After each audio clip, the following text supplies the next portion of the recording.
What's up folks, how's it going? This is Watch. Hope you guys are all doing well. And today we're going to be doing a battery life comparison with the new Samsung Galaxy S10 and the standard iPhone XS. We're going to be putting these two smartphones through three different specific tests to determine how they compare against each other in terms of general battery performance and which one comes out on top in terms of battery life. So let's get right into it.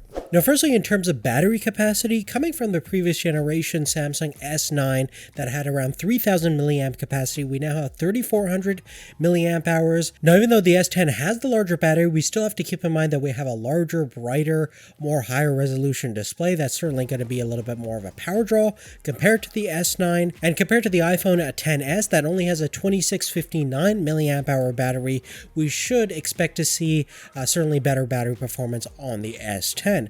Now, before taking a look at the drain test results, we're going to first take a look at charging times, both in terms of the wireless and wired capacity. We are using the RAV Power 24-watt wired and wireless charger. And in the wired mode, you can see we have the charge times listed over here at 50%, 99%, and 100%.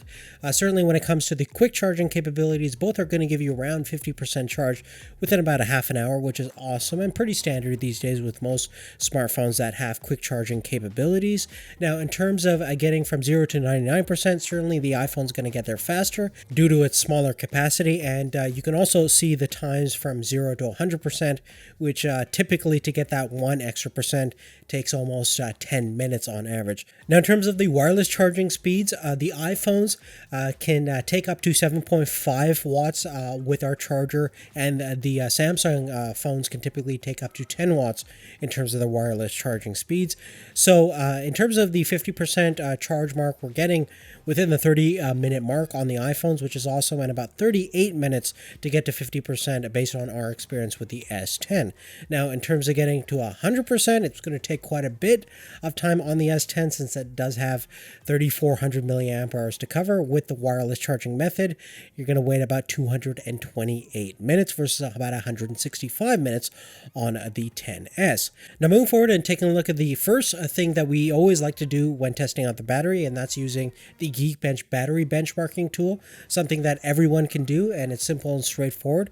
We do choose the full discharge mode, and we turn off the screen dimming options.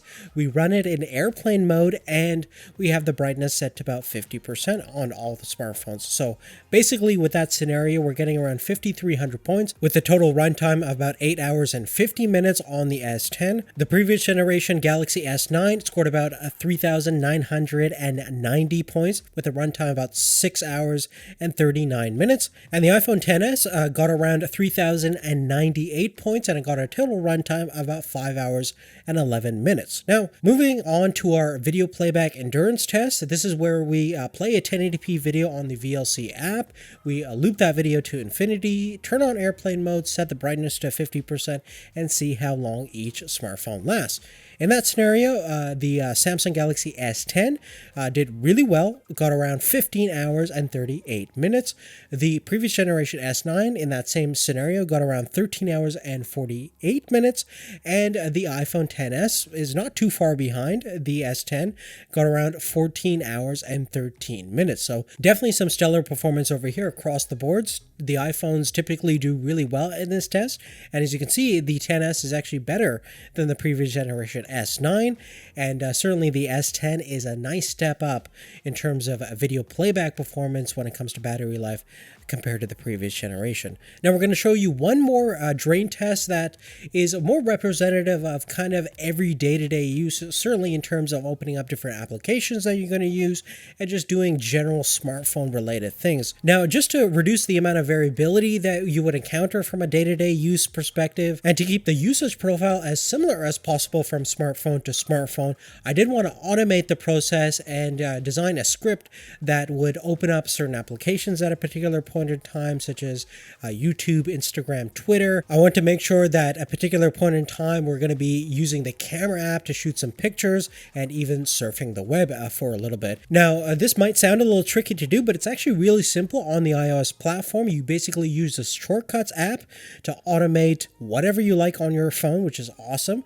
And I basically did did the exact same thing on the Android platform just using the Automate app. And I specifically used a touch replay protocol that would allow me to, again, open up certain applications and do a whole bunch of specific commands in a particular order. Now, after looping the set of commands to infinity, we simply just wait until the phones run out of juice. And the total runtime on the S10 was around 10 hours and 41 minutes. And on the iPhone XS was around 9 hours and 33 minutes.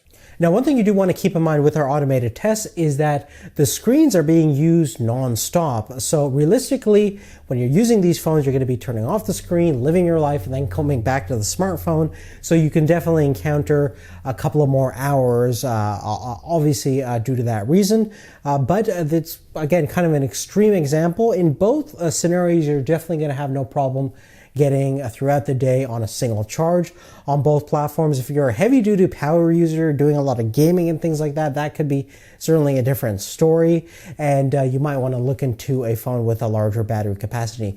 Now, speaking of larger phones, we're going to be doing a battery life comparison with the new S10 Plus versus the XS Max, so definitely stay tuned for that. And then we'll eventually have an all-encompassing battery life comparison video for all the current generation smartphones. So if you're interested in that, definitely give us a thumbs up. I want to thank you so much for your support, and check out in the description, you'll find our speed tests and our camera comparisons with these two smartphones. So other than that, we'll see you later. Take care.